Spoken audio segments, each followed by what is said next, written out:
Good evening, wherever you are. Thank you very much, folks. We are about to begin a very important webinar, the PIDE webinar, along with, I think, NAB, many other organizations, to talk about corruption. Corruption is a big, big issue in the world. And Pakistan is always singled out for corruption, but also Pakistani leaders themselves are so busy calling each other corrupt. And I think the rhetoric has made us the most corrupt nation in the world.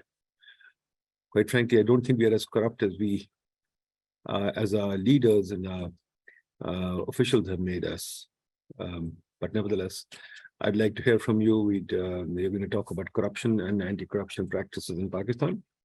We have a great panel, so let's begin. We have Mr. Kusuma Chandra, Founder and Executive Chairman, Africa-Asia Cooperation and Corruption from Jakarta. We have Adesola Osuji, counter-fraud and anti-corruption expert in London. And we have Zahir, Shah, Deputy Chairman of the National Accountability Bureau. So I think we cover all the bases. We've got a great team. And I, for one, would love to hear from them. So let's begin. Who would like to go first? Mr. Osuji, would you like to go first? Yes, I am indeed. Good morning. Good afternoon. Let me begin with the lady. Go ahead. Yeah, thank you very much for that, Doctor. And thank you for the introduction. Just to start, I'll just start by introducing myself. My name is Adesola Osuji, and I am a counter-fraud and anti-corruption expert with considerable experience in this space across the world. And I really look forward to discussing this topic, particularly in the context of Pakistan, which has a lot of similarities, with the global south and in lots of other countries as well. So thank you very much, and turning it over back to the host. Zahir Shah Saab, why don't you start then? Zahir Shah Saab. Okay. Thank you. Greetings from Asia-Africa Forum on Corruption. Good day, everybody. Thank you for inviting me on behalf of Asia-Africa Forum on Corruption. It is a great opportunity for us to share what we do at Asia-Africa Forum on Corruption. Once again, thank you, Mr. Chairman, and also from PIDE and also NAB for inviting me. Thank you very much, and look forward to share and also learn from our colleagues at this meeting. Thank you. Zahir Shah Saab. Thank you very much, Dr. Saab. My name is Zahir Shah. I am the Deputy Chairman of the National Accountability Bureau. I joined this organization way back in the year 2004. And after that, I am serving in this organization. I held the position of Additional Director, then the Director General, and finally elevated as the Deputy Chairman, National Accountability Bureau. I'm basically an economist. I'm a member of the PSDE. Therefore, we have very close link with the Dr. Nadeem Haque. And thank you very much for organizing this important seminar. Basically, this is our portfolio, which you are performing, and we are thankful to the PIDE who are assisting us in organizing this seminar, this conference. And definitely, we will have a lot of contribution from our side, as well as we will have to get input from the other speakers as well. So thank you very much for assisting us. Thank you. Okay, folks. So let's begin. Let me try and find out. What is the definition of corruption? I'm very confused on this because we use the term very loosely. It ranges from misgovernance to the actual collection of bribes to the abuse of power. How would we define corruption? Is it a very loose term or is it a precise term? Would anybody like to answer that, please? Yeah, I would like to first comment on it. Thank you very much, Dr. Saab. Basically, there are a lot of definitions of the corruption, the dictionary and the journal terms, and at the international level, corruption is a way of working in an organization, particularly for the rent seeking or to obtain any benefit for which the person is not eligible or the person is not entitled. And for that reason, the person is performing the function purely on the basis of private interest as compared to the public interest. What about you, Mr. Osuji? What about you? Yes, so thank you very much. And I myself, I am as confused as you, Doctor, as to the definition of corruption. And for some reasons that the esteemed Deputy Chairman has explained, but also because corruption means different things in different contexts. And obviously, what may be corruption in Pakistan may just be cultural exchange of gifts, for instance, in a different country. And so I think that is also part of the fundamental challenge we have with the combating corruption. So to have a definition for corruption has been one of the biggest challenges of anti-corruption experts all over the world. However, there are some critical ingredients, that have been identified as needing to be present for us to say corruption has occurred. And those are some things that the Deputy Chairman has highlighted, including the fact that you're exploiting your power, your position for personal gain. And so I'll take a quick pause there and turn it over to you, Dr. Nadeem. Mr. Chandra, how would you look at it? Yes, corruption has many meanings. It varies from one country to another. What I can say, corruption is part of fraud. Fraud has a larger meaning of corruption. If you are talking about specifically corruption, it's a misuse of power by a public officer for personal gain. That's in short. Thank you. Okay. Now, I mean, I've got three terms here now: corruption, rent-seeking, and fraud. I mean, that's very broad. You're putting in a lot of things here. For example, was Bernie Madoff corrupt, or did he commit fraud? Or It's a fraud. Definitely it's a fraud. So we should not be mixing that up with corruption, or should we? No. There no. is a. So you see, fraud has a much broader meaning than corruption. Corruption is only a small part of fraud. Okay. I've been in anti-fraud management system for about 12 years now.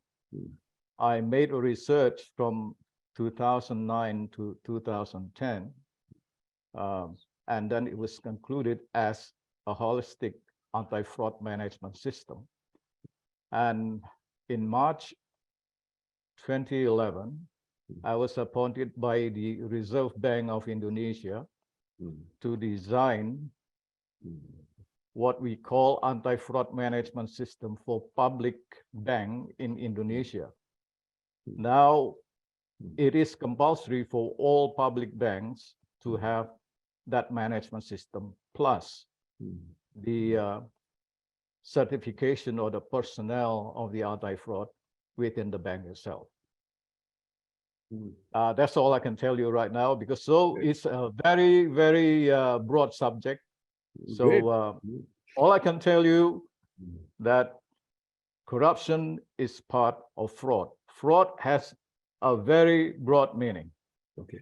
Thank you. But Zahir Shah Sahab, since you are representing NAB, and since we are talking about Pakistan, let me ask you to tell us about NAB, its progress, its challenges, and the way forward, and also the NAB law keeps changing. So give us a brief history of NAB and an idea of how it's going and how we are dealing with the challenge of corruption in Pakistan. And in that you can talk about what NAB sees as corruption. Thank you very much. The accountability and anti-corruption process in Pakistan started right at the beginning in the year 1947 when Pakistan came into being. It starts with the Anti-Corruption Act of 1947, and it continued the promulgation and the action on that law, but at a very slow pace.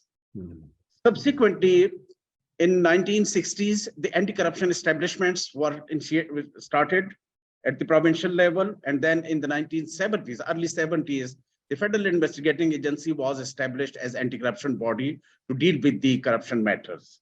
But the corruption and anti-corruption activities remained slow because the corruption element in Pakistan was also not significant till that time. It actually started in the year 80s and 90s.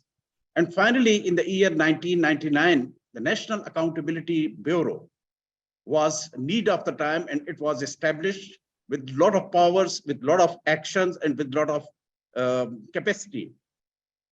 When NAB started its functioning, it was assigned the task of combating corruption through a holistic approach of awareness, prevention, and enforcement.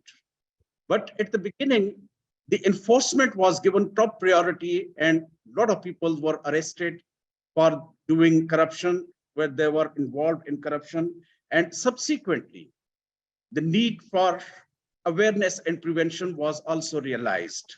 Because in the international best practices regime, the awareness and prevention is also being known as the useful tool for anti-corruption activities. The National Accountability Bureau, since its inception in November 1999 till now, has contributed a lot in the area. It recovered almost 887 billion Pakistani rupees from the plunderer or those who have making fraud with the nation, with the state as well as with the public. So it is both sides. It deals with matters which are related to the state functionaries, and it also deals with the matter which affecting the public at large. Out of these recoveries, most of the recoveries have been made in kinds, but a significant amount has been recovered as an indirect recovery, where the people, the plunderers and those who have looted the money, they have surrendered the properties, the assets, and other things which contributed about 546 billion Pakistani rupees. As far as the process is concerned, till now, the National Accountability Bureau has filed about 3,500 references in the court of law against the corrupt individuals. Out of these references, the persons who have been acquitted are 800, and those who have been convicted, it is about 1,057. This gives us a ratio of about 57 to 58% of the conviction ratio, which I'm considering as the highest in anti-corruption activities or anti-corruption cases, because it is very difficult to prove a corruption case against those who are involved in white-collar crimes and those who are highly educated and are working in the government setup. So I must appreciate the efforts made by the National Accountability Bureau. We have an option of the voluntary return and plea bargain. Voluntary return is a process where the accused person voluntarily came forward and offered to return the illegal gain or the crime proceeds or the money which he incurred, which he obtained from illegal means, to return it to the Bureau or to the government of Pakistan. That is called the voluntary return. And the plea bargain is a process where the person again accepts the guilt, but the person is awarded with the conviction.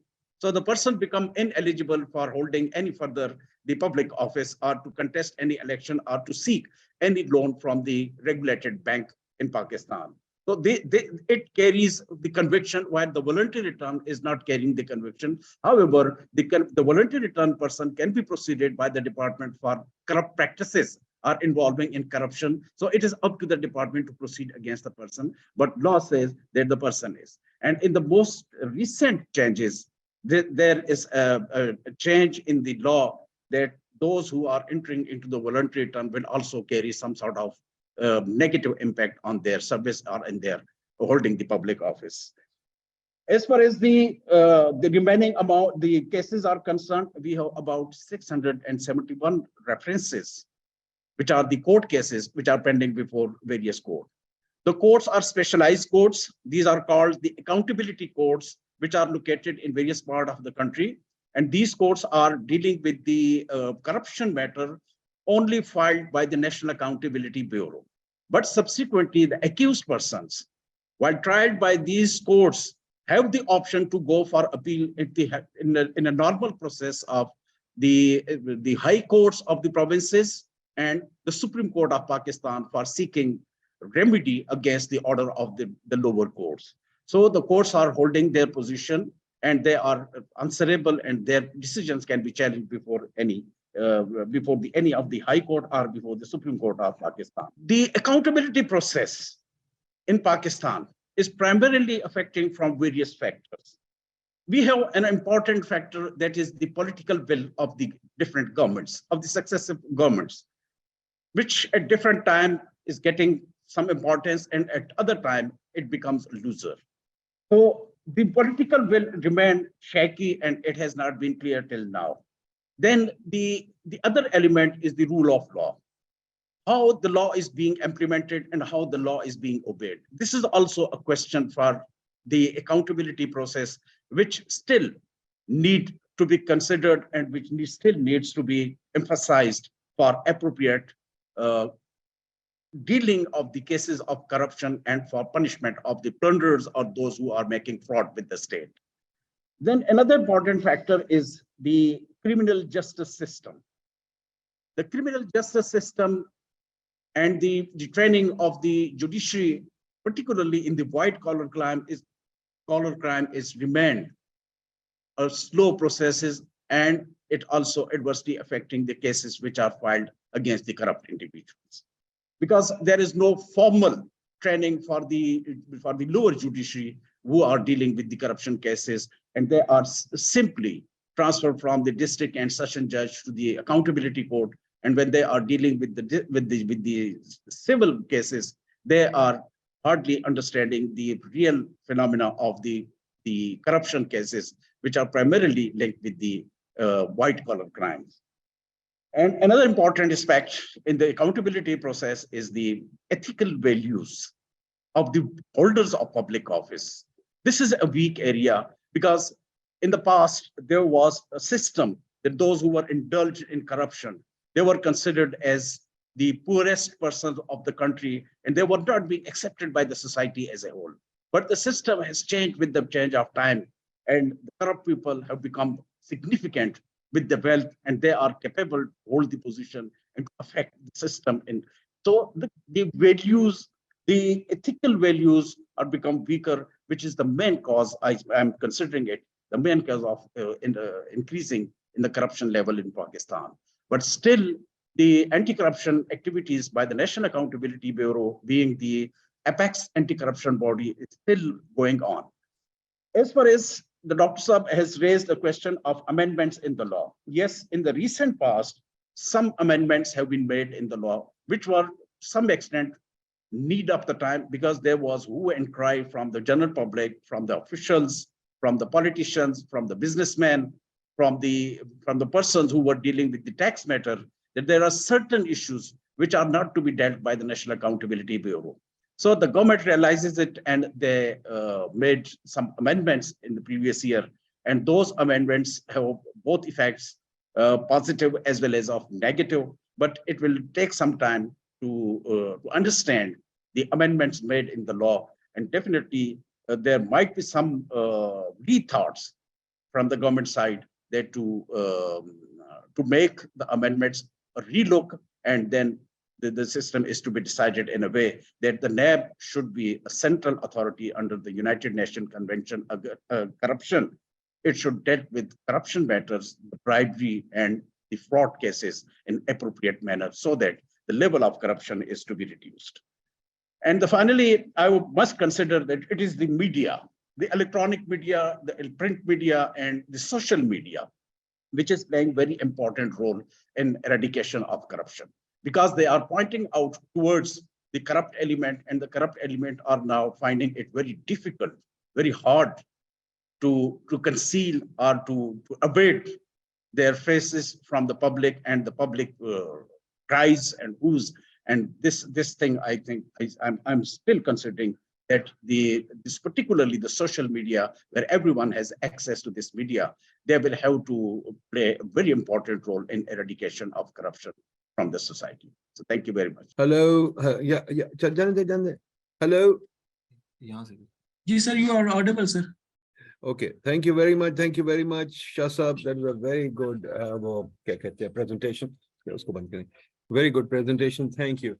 Can I ask our panelists, Ms. Osuji, to comment on it? Ms. Osuji? Yes, thank you very much, Dr. Nadeem. And it is really interesting and encouraging to hear a lot of all the concrete steps that the NAB in Pakistan is taking to combat corruption. And it is also particularly interesting to see that many of the things that are challenges, as highlighted by the deputy chairman, also resonates, across other countries as well. And so when you look at, for instance, the Nigerian experience, and indeed the experience across Africa and the global south, you will find that many of these challenges that the deputy chairman has highlighted has also been faced by all of those countries.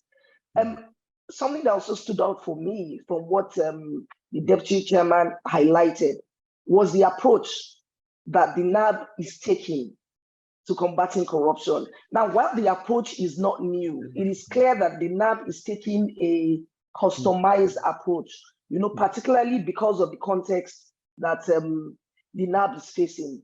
Prioritizing prevention, prioritizing awareness raising, recognizing that the media has a critical role to play in fighting corruption. I think those are really critical factors. And I mean, also being honest enough and realistic enough to recognize that the activities of the NAB is situated within the political will and the governance structures of Pakistan. And that no matter how efficient and effective the NAB desires to be, it can only be that within the context of the external environment, which is the political situation at that time, even the world situation at that time as well. So those are just a few comments reacting to what the deputy chairman has said. Mr. Chandra, over to you. I think for a country, first of all, there is a need for political will to combat corruption. That's number one.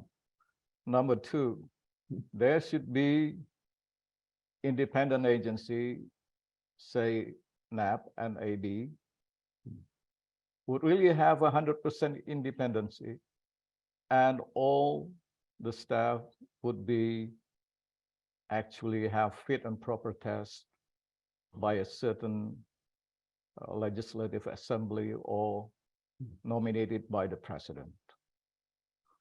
Third, transparency in fighting corruption. Fourth would be governance within the government. Governance within governance is very important because we understand that's one of the issues that a lot of countries face. Now, actually, I have a presentation, but that will be later on, concerning what we do at Asia Africa Forum on Corruption. This year will have ratings on corruption prevention, not corruption, not CPI, not corruption perception index alone, but corruption perception index in corruption prevention. A lot of people always say corruption is bad for the country, but what do they do about it? So we come to that after I have 12 years of experience in banking fraud prevention, that we need to have ratings on corruption prevention, which means how the government of a country has the endeavor to prevent corruption, not to solve corruption. You will never be able to solve any corruption because corruption flourishes. So there should be a prevention system. Now I probably can show you at my presentation later on. Thank you so much, Dr. Nadeem. Thank you, Mr. Chandra. Thank you, Mr. Chandra. Why don't you go ahead and show us your presentation? Oh, great. Okay. Thank you. This is about me. I don't have to let you know much about me. You can read it on the web anyway. But what I'm going to say about corruption would be, corruption is an act against humanity. Corruption is a broad in definition. Corruption is entrusted power for private gain. The money stolen every year can feed the hungry 80 times over. About 70 billion people go hungry every night.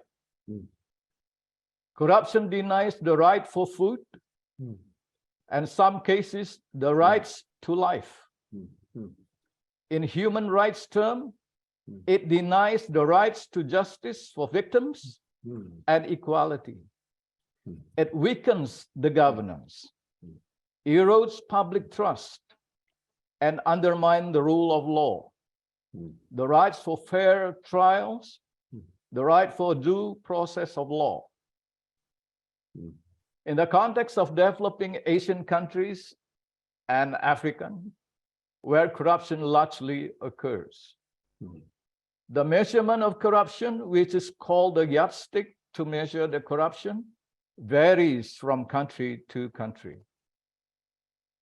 Asia Anti-Fraud Corruption, Asia-Africa Forum on Corruption, was born from the notion of accountabilities towards fair social and economic governance by the society stakeholders, such as government, corporation, and international institutions.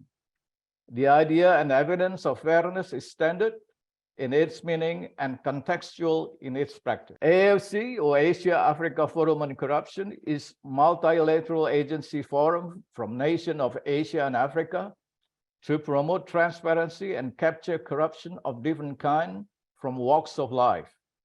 AFC motto is to strengthen and enhance governance in Asian and African region. AFC, Asia Africa Forum on Corruption, does research in fraud and corruption, conducts training and education in fraud prevention and corruption prevention. AFC provides consultation to government institution, and corporation for fraud prevention and corruption prevention. Asia Africa Forum on Corruption established CPI, Corruption Perception Index, in corruption prevention based upon best practices in governance, transparency, accountability, responsibility, integrity, and fairness. Criteria of CPI, or Corruption Perception Index, in corruption prevention for nation will be in these two categories: governance and management of the corruption prevention, and IT security. For the criteria of Corruption Perception Index in corruption prevention for nations, classification of CPI, or Corruption Perception Index in corruption prevention ratings, based on two categories. One, it is called qualitative measures, would be color or rating white. The information obtained would be from the public domain, while the quantitative measures ratings would be in red, yellow, and green. Quantitative, that means we have people on the ground to do it. That means there is a cooperation between AFC and the government of the country. This will involve university, academician of that country. And we have also country director For example, for Pakistan, we have a country director right now. And I think he's present in this event. That is Mr. Talib Uz-Zaman. Criteria for GPI, we have also criteria for Reserve Bank or Central Bank, Monetary and Financial Services Authority. They are part of the country. Within the governance and management criteria, and also IT security criteria. And we have also for banking, financial services, and insurance, GPI in fraud prevention. That would be within the governance and management criteria and IT security criteria. As for non-banks, we also have governance and management criteria and IT security criteria. I know there are a lot of things that can be discussed, but that's the groundwork, I think, that I have already laid out. And if there will be any question later on, I would be very happy to answer. Thank you. Thank you very much. Thank you very much, Mr. Chandra. A lot of ground has been covered. We know a lot now about NAB and about Asia-Africa Forum on Corruption. Mr. Chandra, do you have a similar forum on the US, Europe, and other countries, or is it just on Asia-Africa? Well, that's a good question. We specialize on Asia and Africa because we have similar situation, Asia and Africa. Okay. Europe and America, they have a different situation, especially for banking industry. Okay. We need special session to discuss that, but we are not in US or in Europe. Yeah. We are in Asia and Africa. So I would limit to Asia and Africa. Thank you. Absolutely. Ms. Osuji, the one thing that strikes me, I was just looking at the transparency numbers. Transparency numbers don't change much over the last so many years. Transparency numbers, in a sense, if you look at the categories of countries, they virtually remain the same. And we are doing a small exercise here in the PIDE, where we're looking at the content of the transparency numbers.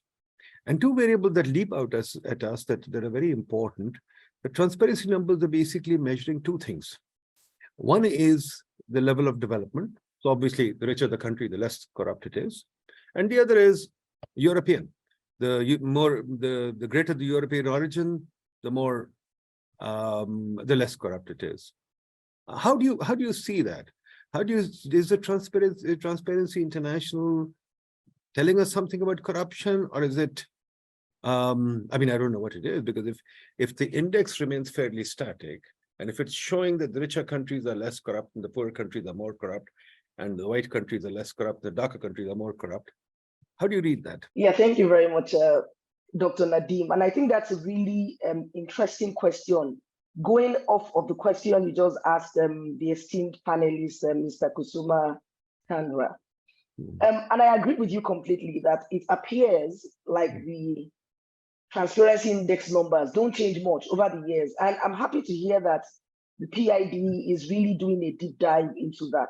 And also particularly interesting that Mr. Chandra is also, through his organization, looking at what it means for Asia and Africa.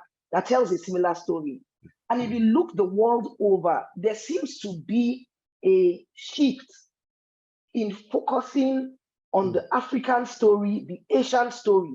There are similar organizations. You have the Africa Academy for Counter Fraud and Anti-Corruption Studies that is doing a similar deep dive into what corruption means and what transparency means side by side with the Transparency Index. And to dovetail really is to say that in as much as the Transparency Index says that, appears to say that the darker countries, as it were, are consistently more corrupt, any evidence that is not anecdotal, any evidence that is not backed by data would be difficult to displace whatever narrative is out there. It will be difficult to displace any narrative, no matter how contrary it is to anybody's perception. And so that tells us that until we begin to shape our story, until we begin to shape our narrative, until we begin to define corruption in our own context, whatever that context may be, we will continue to be stuck with the definitions, the estimations, the evaluation, the approaches, the strategies of whoever is telling the story. And maybe I'll just stop by saying that whoever writes history owns history. Whoever writes a story owns the story. Thank you. So then it amounts basically to saying that given the fact that the Western countries have the ability to write the narrative, publicize it, control the media, etc., they define corruption for us, which is fair enough, which I can accept, and I take your point. But turning to Mr. Zahir Shah Sab, I mean, you're right. You've done a lot of good work, and mashallah, as you said, you've convicted a large number of people. And but two things that I would like to throw at you. One is the big fish NAB has not been able to catch. And of the people that you have caught, what is worrying is that there's a lot of innocent people who suffered in the situation. So if innocent people go to jail, their families are destroyed, I frankly worry about it. Is the witch hunt of corruption supposed to destroy innocent lives, or is it supposed to catch the actual culprits? And if the big guys escape and we catch only the little guys, how would NAB explain that? Thank you very much, Dr. Sab. Basically, this question of big fish, this is a term which is being used frequently in Pakistan and particularly at the international level. Now, if I'm responding to this question, for me, who is the big fish? The big fish may be the top position holder in the government sector, or a top level businessman, or a top level bureaucrat, or a top level any other person. The past history of the National Accountability Bureau shows that the prime ministers, the presidents, the governors, the chief ministers of the provinces, the top most positions of the bureaucracy, they have been prosecuted and they have been convicted. Yes, of course, there is a blame, there is a question that the innocent people. Actually, the white collar crime investigation is not a simple way. It is very difficult to conclude and to investigate and to prosecute the persons who are involved in it. Because the resources available to these people are very much greater as compared to the investigating agencies. Particularly in a way where they as reflected by Mr. Chandra, that they have the ability to influence the trial position and the prosecution. So it becomes very difficult to differentiate between the two sides. Yes, of course. There is a general question that let's free a person if the person is guilty of an offense rather than to prosecute an innocent person. Yes, of course. But still, I must say that the National Accountability Bureau, which is a complaint-driven organization, it starts its proceedings with receipt of the complaint and or any information regarding any person. There are generally public perceptions that a person who is known for everyone in the country is considered to be the most corrupt individual. And NAB is being asking that why NAB is not proceeding against that person. So definitely the public perceptions and the public agitation that also play a very important role in initiation of the criminal proceedings. Similarly, it doesn't mean that a person who has been acquitted from the charge was actually innocent. I must say that there is a possibility that the investigation was not up to the mark, or due to this reason that most of our economy is not documented. A person living with a lavish life cannot explain the real source of income, but it becomes very difficult for the investigator to prove that the resources which are available to that person are illegitimate or illicit resources. So there is a question between these two things. So I think the ownership of the organization is playing very important role. When National Accountability Bureau came into existence, it was the military regime. And the process was initiated with a wide range of persons who were actually involved in economic crime, in banking wealth. They were involved in banking defaults, and they were looting the money in a very bad way. So at that time, the process is significant and a possibility that in that process, some innocent people might have been investigated and they were prosecuted. But it is the court which decides the matter. So definitely, if nothing is available against any person, then definitely the court is there and the court can provide relief to any individual if the person is innocent. But still, when we are investigating, yes, of course, in every part of the world, because we are partner to the United Nations Convention Against Corruption, where 188 state parties have joined it. And every year, we are submitting our figures, our proceedings, the case studies, and we have been reviewed by the reviewer from the different countries who are definitely neutral person. They are reviewing the system which is working here in Pakistan. We are also being responsible to the parliament. We are responsible to the courts for our action taken. So in some cases, we have been thrashed out by the courts for taking action against an innocent person. But in most of the cases, we were being appreciated by even by the parliamentary committees and by the courts for our working. And we have been given a lot of cases by the superior court for investigation with the view that NAB is the most competent organization in Pakistan which can work. But still, there might be some grievances of some of the people, and definitely, but I must say that it is the media, the resources available to these people who are utilizing their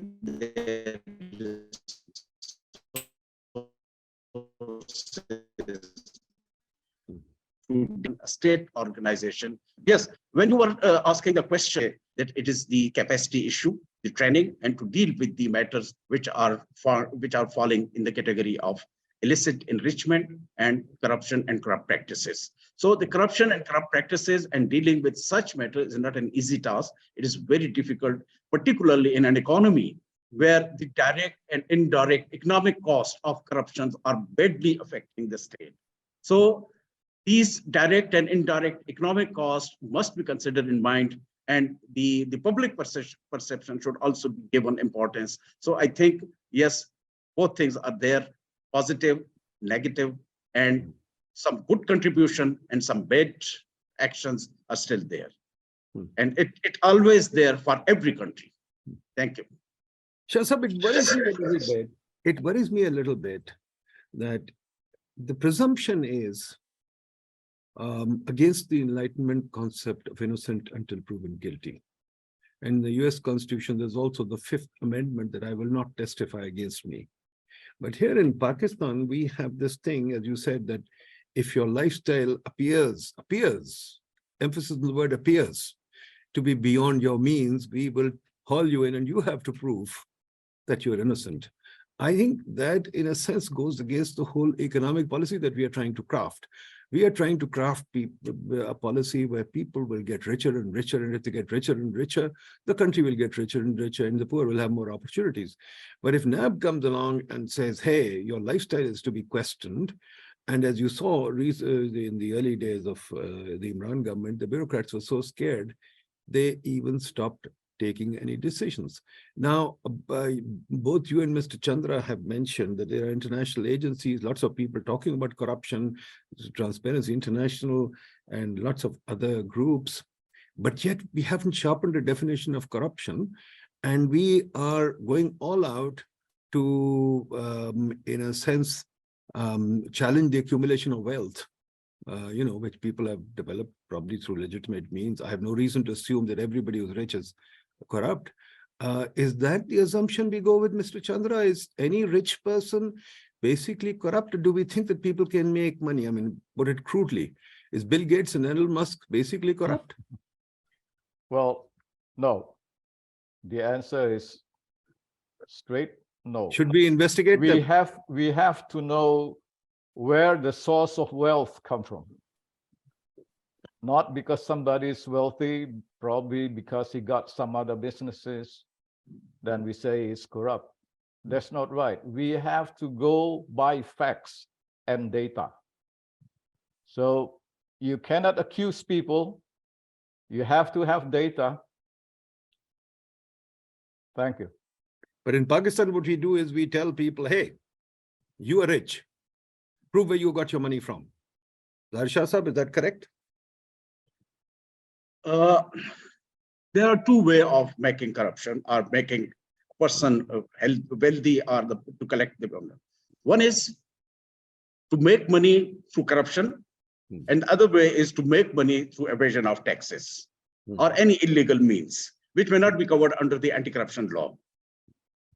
Like the case of drug trafficking, human trafficking, there are certain people who are making money, and we have nothing to do with those peoples. Good point. NAB is only dealing with the persons who are holding certain public positions and where they are declaring their wealth before the appropriate forum.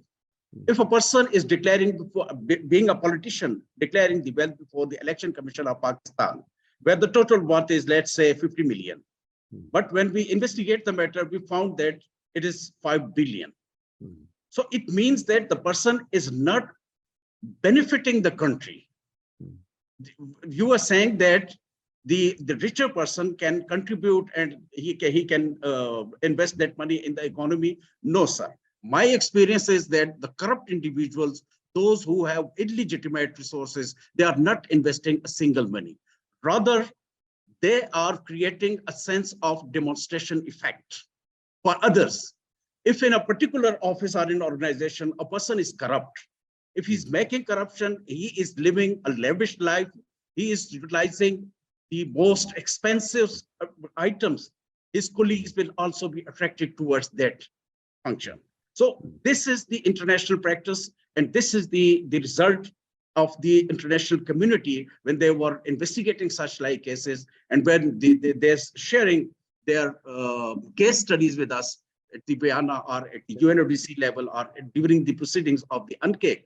So we have found it that those who are making corruption, those who are involved in corruption or corrupt practices, and those who are, and we have the examples of two important countries in our region. We have the case of Singapore, we have the case of Hong Kong, and we have the case of Malaysia, where all these things have been calculated, these things have been investigated, and finally it was concluded that the dirty money can only flow. It cannot benefit the country. Rather, it has some multiplication effects which will adversely affect the countries. Because I have said that it has direct and indirect economic effects.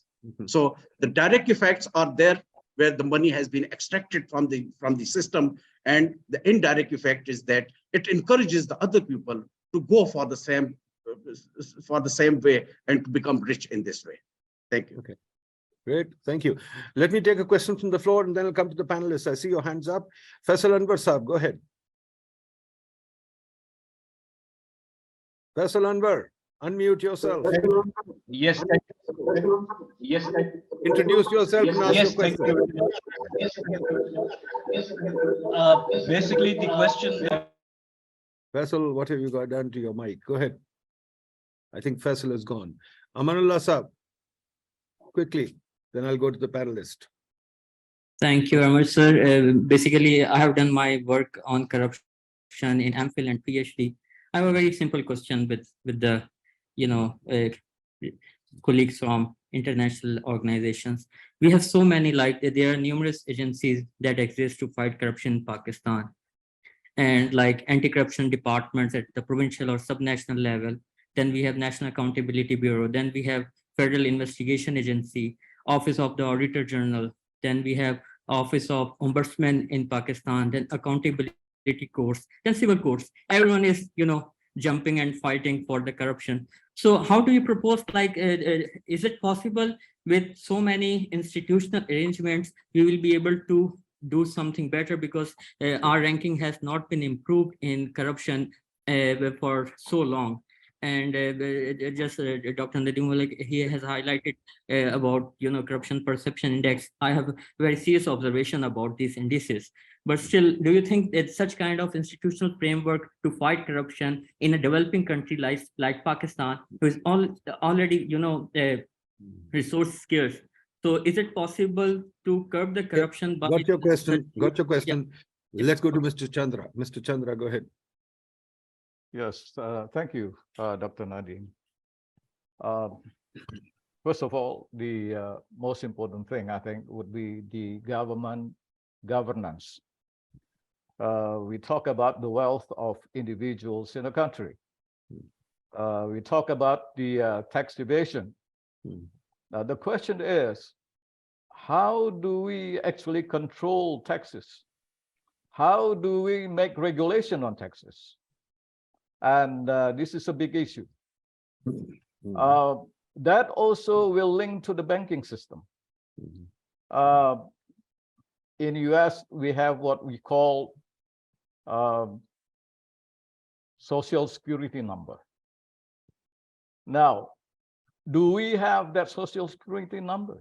Sometimes one person has 2 ID. I don't know in Pakistan. But in some country, they have more than 1 ID, one person.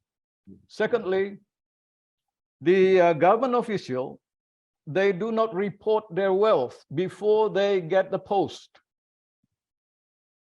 Now, that's very important.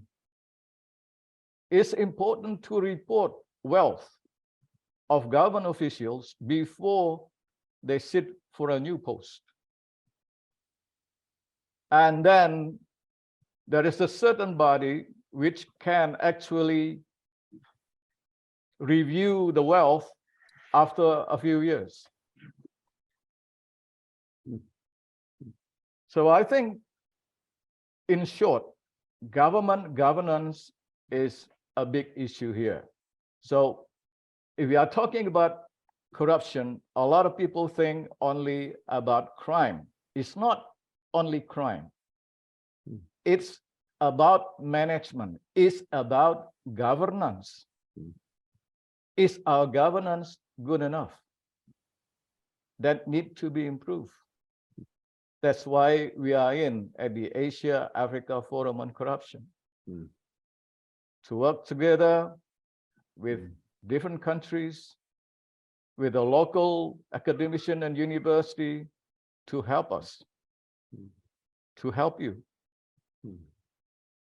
to have a better corruption prevention system.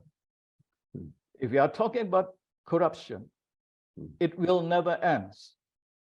It will flourish, and it flourishes from time to time. So you need to have a system. There is a prevention system. Now, we need a special session for that, I think. Thank you so much. Good point, Mr. Chandra. I take your point, which is why I sort of wonder, Mr. Osuji, why do we talk so much about corruption and not about governance at all? What Mr. Chandra said is very valid. It is corruption that is, corruption is, to my mind, a byproduct of a bad governance system. But yet, the World Bank, all the international agencies, all the Western countries keep beating us for corruption, but they don't want to invest in improving our governance. I've been with the IMF for 30 years, and I've tried my best to write about IMF, write about governance, corruption, etc. And many papers I've written. Unfortunately, there's no traction for governance. People don't invest in governance, and we are investing a lot in anti-corruption. I don't know whether that's what you say, Mr. CD. How do you? Yeah, thank you very much. And maybe I'll just take two very quick comments and then also address this question. I think the question you raised earlier to the eminent Deputy Chairman, Mr. Shah, is a very good question, which is the shift or the apparent shift from innocence until proven guilty to guilty until proven innocent. And it's not peculiar to Pakistan alone. I mean, that's the shift all over the world now, to have people prove their source of wealth. And it's not really a question of a constitutional issue as against a legal issue. The legal principle of he who asserts must prove. If I say something is black, I must prove it is black. And that is the legal principle the world over. But the shift we are seeing now is that if I say something is black, you have to now prove to me that it is white. Yeah. And that is the difference we're seeing. And we're hoping that that change in the principle of he who asserts must prove to he who denies must prove may actually be the solution to getting even more convictions around anti-corruption. And maybe just very quickly touching on the question by I think it's Mr. Aman, if I'm not mistaken, where he said it seems like, and that question I think should sit squarely with Mr. Shah, but I'll just maybe share a single thought on it. Particularly from my own experience over the last 20 years, looking at corruption as it affects various countries. And my thinking is that for countries like Pakistan, countries in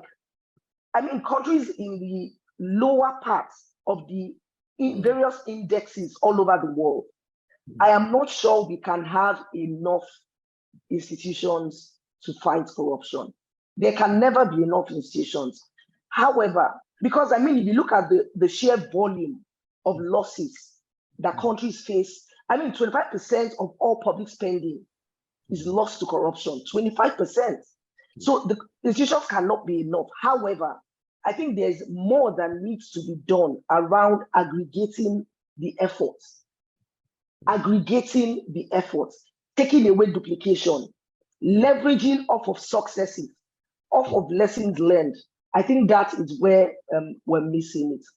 And then to your question, Dr. Nadeem, as to why it appears that the investment in good governance is not as much as the investment in anti-corruption. And particularly when you look at it from the perspective that anti-corruption and good governance have a cause and effect relationship, and an effect and cause relationship. Good governance is supposed to lead to lower corruption ratings. Bad governance is supposed to increase corruption. But corruption also facilitates bad governance.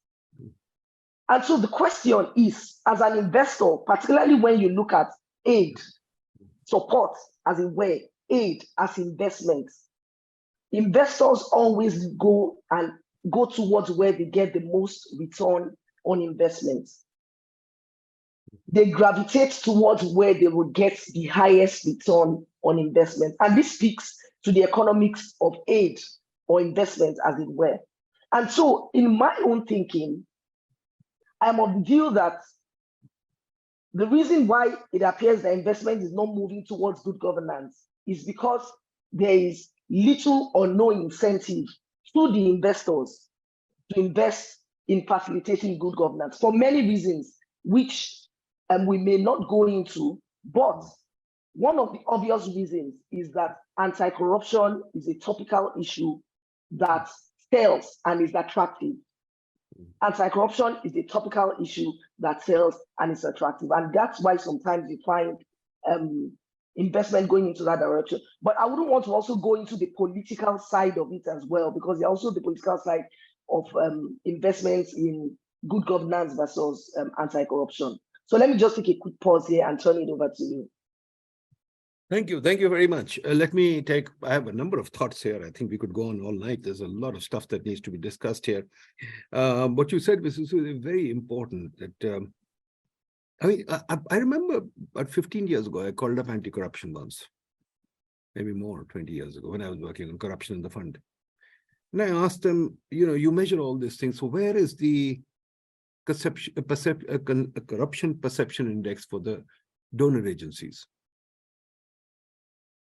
And they looked at me as if, or they reacted on the phone as if I was sort of what you quoting blasphemy. Now, you raised this issue of the aid agencies, and I'm glad you did. There's a lot of literature on the aid agencies. And the aid agencies, if you look at them and their own assessments, a lot of flaws in the policy, a lot of issues there. And whereas all this corruption legislation means that in Pakistan, I can't even take anybody out for lunch. Period. I can spend no money whatsoever. I can't spend money even on pencils and papers because there's so much corruption issues here. There's so much inefficiency that has been introduced. And part of it is arising out of all these international meetings that take place on these issues. Like, for example, they define PEP, they define FATF, they define corruption, that, etc. Now we can't open bank accounts. We can't do any business. We are kind of stuck. We're going back to a situation where I don't know how we're going to grow. But yet, who watches the watchman? This is a perennial question as far as the corruption is concerned. As far as corruption is concerned, who's watching the watchman? Who's watching the guys who are defining corruption in very nice five-star hotels in Rio and in Paris and in whatever? Any reaction to that? I mean, is that something we should think about? Because we've got 10,000 rules falling on us. And honestly, we in Pakistan, and I've lived in Africa, I've lived in Nigeria, I've lived in Kenya, I've lived in many places. I don't think, I used to tell them all the time, how do we manage? Every day, 10 new rules come in. And so when you have 20,000 rules, we know for a fact, and this is where the whole rent-seeking literature came out, when you go back to the famous papers by Anne Kruger, etc., it was all about rules that could be gamed. And we know all rules can be gamed. So how is the corruption establishment dealing with that? Because there's also a Goodhart's law, which says that every time you make a rule, it will be challenged and it will be gamed. So, Shah Sahab, how are you dealing with this? Can our economy breathe? Then I come to Faisal Anwar. Can our economy breathe, or are we going to have more and more rules with the result that we probably never will make it out? And the same goes to both of you come from poor countries too. I also want to put this on the table. I was reading a book recently, and I just downloaded a paper again, a very brief history of corruption. And it talks about this again, that China corruption has not improved. India is improving, yet China is doing very well. And China has taken a very clear decision that for them, fighting corruption is not topmost. For them, getting growth is topmost. So, Shah Sahab, how's your reaction to that? Thank you very much, Dr. Saab. You are rightly saying that why we are not investing in the governance. Yes, I am an advocate for that. And I presume that the National Accountability Ordinance, the law which was promulgated in 1999, and still it is applicable with some amendments, it suggests right at the beginning that we should deal corruption in a way that we should start with the awareness, then the prevention, and lastly, it should be the enforcement. So that for those who are actually indulged in corruption, there should be a deterrence for only those people.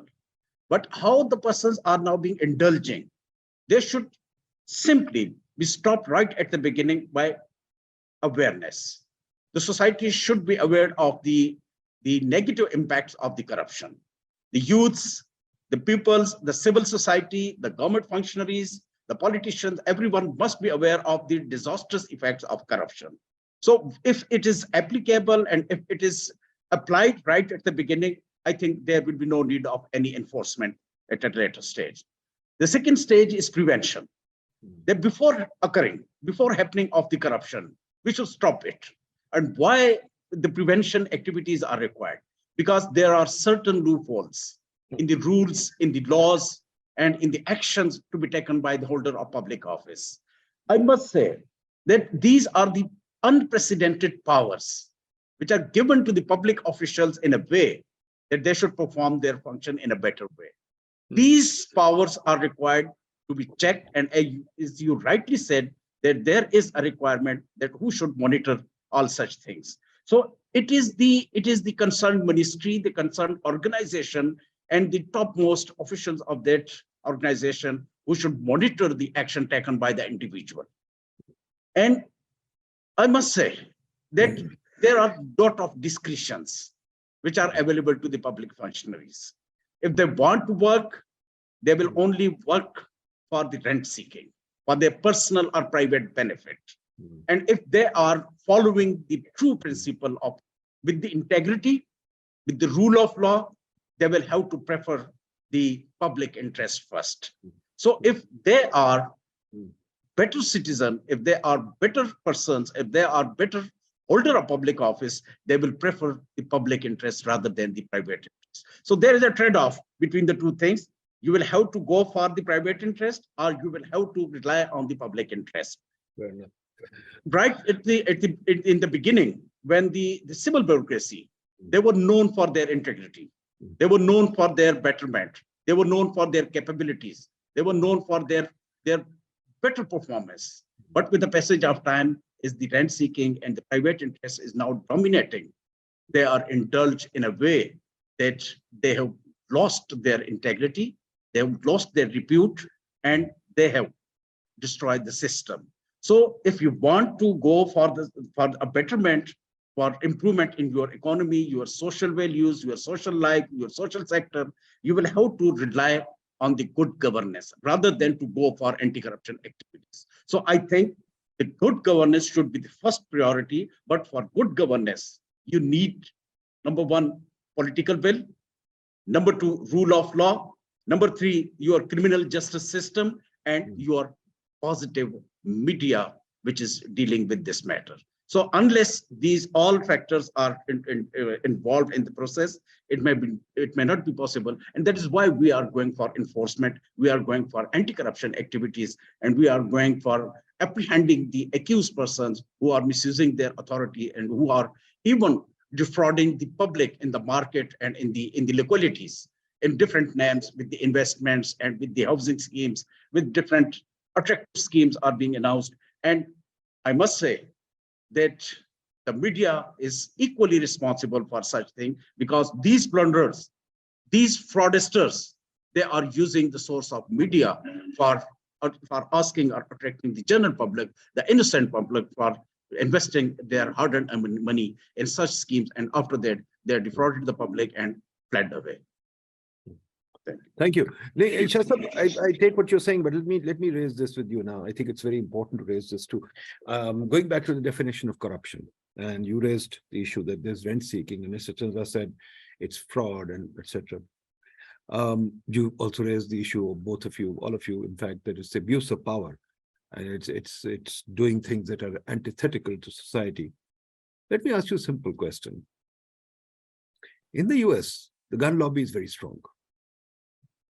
And we know how it operates. We know what lobbying is. Does the Transparency International regard lobbying as corruption, or is lobbying legal? If lobbying is legal out there, and our leaders take money because they have to get elected, we call it corruption. Is there no dichotomy there? And related to that second issue, Mr. Shah, coming back to Pakistan, when government officials, I mean, for example, very simple. Yesterday, Pervez Hudboi wrote in a newspaper, which is one of our leading intellectuals, that the whole of the British government has 45 cars. In Pakistan, the government has 250,000 cars.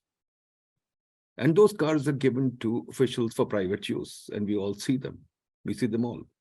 Then there are big houses that we've calculated in PIDE that the government gets. Then the officials also get, you talk about housing society, then I take your point. But it is very legal for government officials, judges, bureaucrats, generals to get plots, and they're very legal.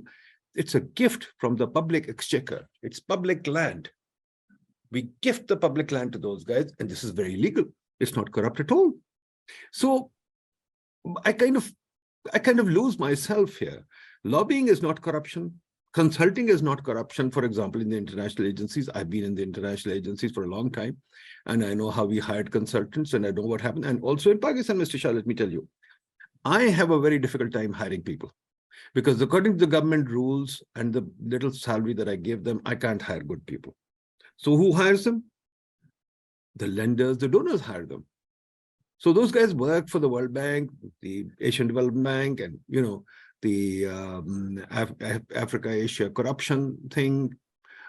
I mean, how do you see these issues too? Because from a policy perspective, where I said these issues become very important, because if we can't have human capital in the governance system, Obviously, it's going to lead to inefficiency. That inefficiency will lead to corruption. And then, of course, you have all the huge plethora. When I think about it, the largest share of government assets is in the hands of officials, and it is absolutely a waste. Would you call that corruption? So would you call lobbying, consulting, and use of public assets for private gain, even though it's legal? Is that corruption or is that not? Actually, you have raised a very broader question. And I think it's primarily relates to the rule of law and the distribution of the public resources. We are still living in an age, I think, which is not commensurate with the current requirement of the state. Yes, I have also read that story, that a commissioner who is living in an area which covered about 104 canal. Of course, this is the huge area, and for which there is the requirement of about 33 servants to maintain the area. This is completely wastage of resources. But I think this matter should be dealt by the legislature rather than by anti-corruption watchdog, because everyone knows it, and all these people are visiting those places. All those peoples are seeing what is being happening around, what the law enforcement agencies are doing their business, how the law enforcers are being attached with the VIP culture, and how these peoples are performing their function. Yes, of course. And now if you are asking me that I should take any action in this area, so I will not be acceptable to anybody. Why? The reason is that you yourself have mentioned that the bureaucracy have stopped working and they were not taking interest in their official business. The reason is that everyone wants to become independent, to work whatever they want, and they should not be questioned. Accountability is a process. I think there are two things. One is responsibility and one is accountability. Responsibility is that you have been given a task and you are responsible to complete it. Accountability means that you have been given a power to work in the area, but you are questionable. You must responsible to answer the question from the public to the authority which is investing this fund. It may be the public sector, it may be the general public, or it may be an institution or the financial peoples. So we must differentiate between accountability and responsibility. And accountability is for every person. It may not be from any outside organization. It may be from inner side of the individual, it may be from the department, and it may be from the state institutions. So accountability and responsibility should be dealt in different ways. And we are performing it definitely. And for that reason, the question which you have raised, I must suggest that there is a need of complete look onto the matters, that how we can safeguard the interest of the state. We are not safeguarding the interest of the state. And that is why we are in a position which is not good, particularly from the economic point of view, from the social point of view.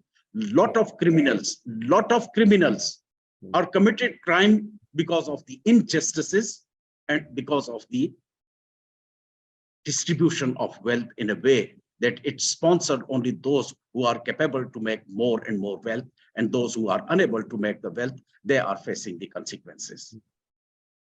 Thank you. Mr. Chandra, can you tell us, is lobbying and consulting corruption, or is it because it's legitimized, it's not corruption? I'm glad that you mentioned about it.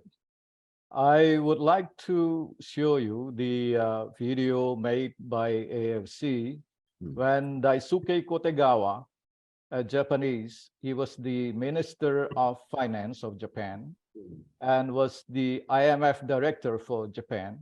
He talked at the conference. Let me share that with you for a couple of minutes. Sorry, Mr. Chandra, we can't hear anything. Can people hear it? People, can you hear it? No, I don't think no I sound. can't hear you. Yeah, no Can sound. you hear it? No, we can't hear any sound. Oh, unfortunately, let me try that again. Yeah. In the Western world, it is an unjust way to say or to measure corruption That's one of the things. That's why we at Asia Africa Forum on Corruption, we raise corruption based on governance. You mentioned also in the US, they have lobbyists. Lobbyists is the middleman between the Congress and the company. Yeah.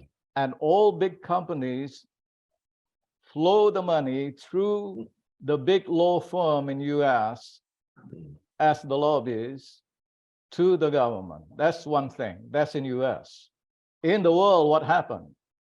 In the world, during the World Economic Forum, there is one very, very important event for business people, especially multinational companies. They make deals among themselves. So this is not governance. In the meantime, Asia and Africa are judged differently compared with Europe and also US. What happened in Europe today, we know. I received many information from friends in US. Corruption is about $1 trillion in Europe. I think that's in short that I'd like to inform you. So the stick to measure is different. They say if it is a money channeled through the lobbyists in the US for the Congress to make a certain rule or regulation on business, and that is not a bribe. But over here, it's a bribe. So what we are trying to do at Asia Africa Forum on Corruption is really to make a rating based upon the best practice of governance or government governance. So it's the true ratings. And we use local academicians and university and train them to do the ratings. That's what I have in mind. That's, if you have time, please go onto the YouTube, Asia Africa Forum on Corruption, and type Daisuke Kotegawa. He's a very resourceful person. He was the Minister of Finance in Japan and was director of IMF for Japan. Thank you. No, I'll definitely see that. I'm going to see that, but my problem still is that all it is a matter then, Shah Sahab, is of defining corruption. Why don't we call it lobbying and get on with our life? Why do we have to go out shooting people when lobbying is legal, consulting is legal? Another thing, Ms. Osuji, if she's there, Ms. Osuji, all the donor consultants, DFID, UFCDO, the USAID, all these consultants, they hire consultants. The consultants work with nobody else but them. And they're very big. They have billions of dollars. I can name you the names. And they're in Pakistan. They've got $1 billion here in Pakistan, these consultants. And they're sitting here doing all kinds of things. I run the largest think tank in Pakistan. We cannot compete with them. By law, by their rules, they won't allow us to compete. And that's very legal. So in a sense, isn't it a corruption? The second thing I'd like to point out, Ms. Osuji, is no matter what you say, a lot of progress has happened since independence. Since independence, a lot of progress has happened. Welfare has improved, growth has happened, poverty is reduced. And we talk about corruption in the hospital or wherever. I go to these hospitals in Pakistan and I'm amazed how they manage. They have no money. They have millions of patients and they manage. They do some stuff. Age, lifespan has gone up. Infant mortality has come down, not enough, but still come down. Yet in the US, a toilet seat is $900. We've known that. Yet in the US, public procurement is absolutely a disaster in terms of the New York per capita, per mile cost of construction is way higher than Europe and is way higher than here. And yet we are the people who are corrupt. How would you react to that? What is going on here? Is it just another way of carrying on the Orientalist stick? Or are we genuinely that bad? Because I worry about it. We paint ourselves as absolutely ridiculous. But in the British days, we were doing very badly. Since independence, even though we are corrupt, we are doing quite well. Mr. Osuji, can you unravel that puzzle? Yeah, thank you very much, Dr. Nadeem. And I think that's really a wide area you have touched on. And even though I had already, touched on it a bit as well, but I think it still goes back to the question of the definition of corruption. And even further back to the question of why. Why do we need to even define corruption? What is the purpose of our definition? And so if we understand the purpose of defining corruption, it would also help us in accepting one definition of corruption over the other. And so for instance, a NAB, and Mr. Shah and his colleagues, if they were to define corruption as enforcers of the law against corruption, their definition of corruption would be only what the law says corruption is. It doesn't matter what the dictionary says, doesn't matter what we say on this panel. Their definition of corruption would only be what the law says corruption is. And so that really is the context for the definition of corruption. If, for instance, a government were to define corruption, they would define it for their own purpose. And so that probably goes to the root of your question. Why is lobbying not corruption? Why is kidnapping not corruption? And so even as we say that it is difficult to define corruption, that may not be true in an absolute sense, because corruption can actually be defined depending on the purpose for the definition. And so back to your question on why why we're looking at other countries, I'm not really to say anyone is painting us black, or anyone is painting them white, or anyone is painting white black, or black white, or yellow whatever.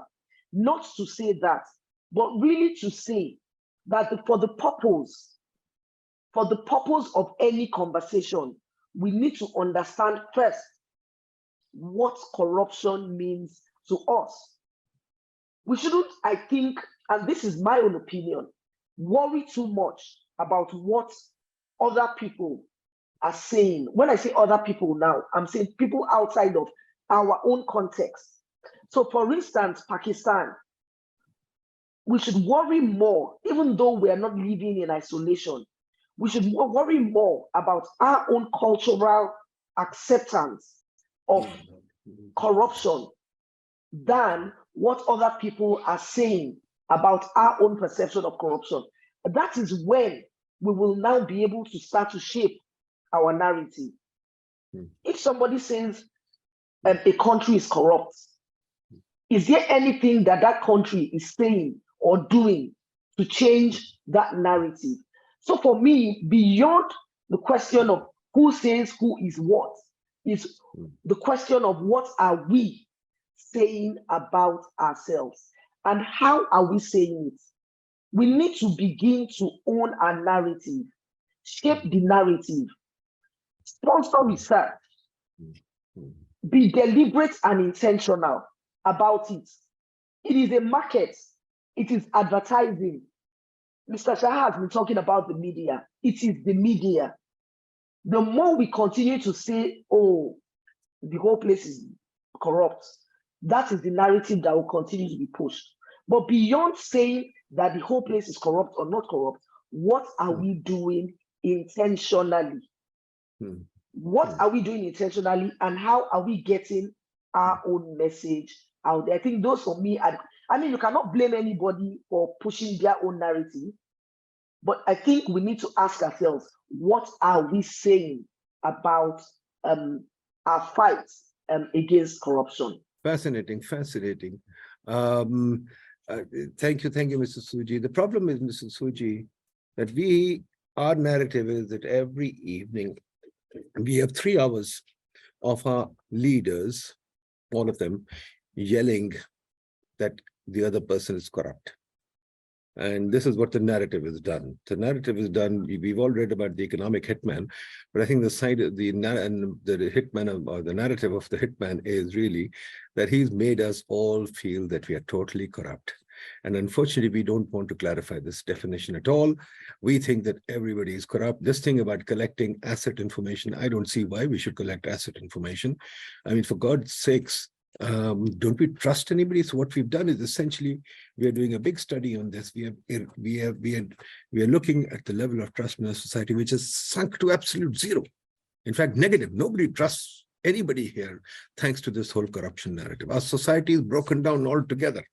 And I think the corruption wallas, the people in the world who sit in these 5-star rooms defining corruption and talking about how bad corruption is, really need to have this discussion. When I tried to do the Transparency International, they absolutely refused to discuss it because they said, we know Denmark is not corrupt and you are corrupt. I was kind of stuck by that. I thought there's a big issue there that I need to worry about. So I worry about it. I wrote a paper on governance of corruption a long time ago, but forgotten it now. But you're right. We've lost the narrative and we live with it. Faisal Anwar Saab, go ahead quickly. You've raised your hand many times. Go ahead. Yes, just a quick question, since I think you're short of time now. My question is that why can't we basically merge National Accountability Bureau, NAB, with the corruption investigation departments of FIA? Won't it be more synergistic? So anyway, let's go with that to Agha Saab. Your last words, please, including the answer to that question. Zahir Shah Saab, go ahead. Zahir Shah Saab. Thank you. Thank you, sir. Actually, when this National Accountability Bureau was established, it was the basic purpose of establishing of this bureau, that all the anti-corruption powers given to the FIA and to the anti-corruption establishments were supposed to be given to the National Accountability Bureau. And there was a proposition that there should be only one anti-corruption body in the country. But just like other matters, the provinces were strict to the establishment of their own anti-corruption bodies for the purpose best known to them, and everyone knows it, that why these establishments have been maintained and why they are not being allowing to carry on their businesses. Because the anti-corruption establishments are directly working under one of the secretary or the chief secretary or the provincial government. So this is simply a way of taking the power. The FIA powers were given to the NAB in 2003, and all the anti-corruption activities of FIA were disbanded. But once there was a change in the political setup in 2008, the powers were again restored for the FIA. So these were the political decisions. And I must say that this is not only Pakistan, but in India, which is our most important neighbor, they have their state institutions which are dealing with the anti-corruption matters. So all 36 states have their own bodies which are dealing with these matters. And there is a CBI which is dealing at the federal level. But there is a direct connection among these state institutions and of the federation level, the CBI. But I think this can happen in Pakistan, but it requires a political discourse and decision at the political level. This will be a good task. But still, at the moment, there is a difference between the working of NAB, the anti-corruption establishment, and FIA. FIA can only take action in matters which are related to the federal government employees for anti-corruption purposes. The anti-corruption establishment can only deal with the matters which are related to the officials of the provincial government.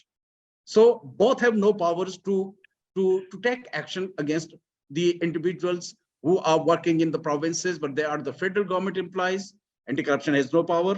Those who are working at the federal level, anti-corruption has no power. Those individuals who are from the business community, both these organizations cannot take action. But At the same time, the National Accountability Bureau have been given all these powers. So NAB can take action against anybody, whether the person is a local government official or it is the provincial or it is the federal. The purpose was that there should have been just one organization, so that the organization should have been held responsible for elimination of corruption. So that is why now these dilemmas we are facing, that is the Corruption Perception Index, the Transparency International's rating. So everyone is throwing the burden on the other one, but I think NAB can say that NAB has controlled the corruption at the mega level. But NAB can easily say that the grassroots level corruption cannot be contained by NAB, because it is the responsibility of anti-corruption. So I think this is a good suggestion and a question. It should be there. There should be one organization who should deal with. But I think the 18th Amendment gave us this, this situation that the provinces are relying on their own anti-corruption bodies and the federal government on its own anti-corruption body. Thank you. Thank you, Shah Sahab. Mr. Chandra, Yes. your last words? Would My you like to last say word something for before- corruption, there would be two ways of fighting corruption. One is, of course, it's a crime. So you must have a proper law, proper legalistic system within the country, which can deal with it without any interference. Secondly, you need to improve the governance, because corruption, I have already mentioned, flourishes from time to time. Even the best system you have in prevention, there are still people who are actually will do whatever they want to get some advantage. And that's where the law speaks.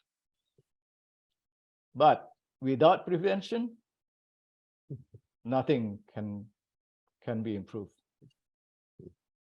That's my last word. Thank you, Dr. Thank Nadeem. you, Mrs. Osuji. Mrs. Yeah, Osuji. thank you very much, Dr. Nadeem. And a lot has been said already, so I wouldn't say any much more, maybe except to thank PIDE for doing what it takes to make sure that this conversation happens. And I think that is a critical aspect to the fight against corruption. And to also congratulate the NAB for this is not an easy task, and it's not, I'm sure it's not something that can be concluded in a day or in a year or even a decade. So just keep it up, keep pushing. There will be incremental success. There has been success, and it will continue to grow. So thank you all so much. And thank you as well to everyone who joined in to listen. Thank you, Nab. Thank you, Shah Sahab. Thank you, Mrs. Suji. Thank you, Mr. Chandra, everybody. Thank you. This has been a Dr. great Nadeem. webinar. I've learned a lot. This is Zahir, sir, Thank you. and everybody. I will inshallah call you guys again to talk to you and learn from you. A couple of last thoughts that I'd say. I've never found out where Transparency International gets all the money. I know the World Bank gives it a lot of money. And that's not talked about, that it's a very well-funded organization. It was made by certain retirees of the World Bank, I remember. And they lived very well off it for a long time. So, hey, we should think about that too. The second thing is, as I look at the history of the West, they could not have grown up without corruption. All the mansions in England, Mrs. Suji, I think you live in London, almost all of them have come from the corruption of the colonial era. And that's how wealth was amassed. So I think we should take that into account too. And let's put it this way, is that the loss of corruption nowhere near matches the loss of the global financial crisis, which was papered over. Not one banker was put in jail. Nobody was investigated. Yet the world suffered hugely because of that. And finally, on tax evasion, I know Apple pays about 1% of taxes in the US. I mean, I may be inexact because I haven't seen it for a long time, but I know that most corporations know how to evade taxes. So I put it to you this way: we need to let people work. This moralistic crusade that also happened in the US many times, that, hey, morality is important and you can't drink alcohol and you can't do this and you can't do that. I don't think it goes anywhere. We have to let people work. Yes, there are laws. Yes, you don't want theft, you don't want murder, etc., etc. But the crusade against corruption, I find, is absolutely destroying our societies. In fact, it's killed the third world. It's killed Pakistan for sure. And I think, Shah Sahab, we really need to think and define corruption in the law properly. I can tell you one thing very clearly. I'm a victim of corruption, or the narrative of corruption. Shah Sahab, you'll remember the 303, the 1,000. There were thousands of civil servants who were accused of corruption, but never tried, never proven. Many of them died. Some of them are family members. So I remember what it's like. This false accusation of corruption, this moralistic crusade. We have similar moralistic crusades in Pakistan, where we accuse people of not being Muslims and we kill them.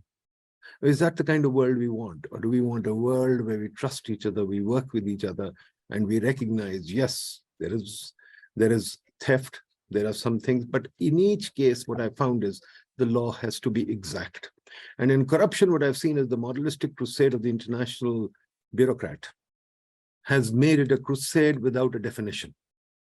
And because the US will not allow you to say that lobbying is corruption or consulting is corruption, you skirt around that and you call my poor little whatever he is, that he's corrupt. Although I don't find as much corruption in Pakistan as I do. I was one of the first people, you can check it in the literature, who worked on capital flight. The first paper in the literature is mine. And even then, when we estimated capital flight, it was large, but it's not way out of line, as people say. So we really have to think through these things very carefully. And what happens is the morality takes over and the conceptualization of the intellect remains behind. So I thank you. And with that, we will come back to you, inshallah. Shah Sahab, thank you very much for giving us this opportunity. All the best, folks. Thank you. Bye-bye. Thank you, Dr. Nadeem. Thank Bye you. for now.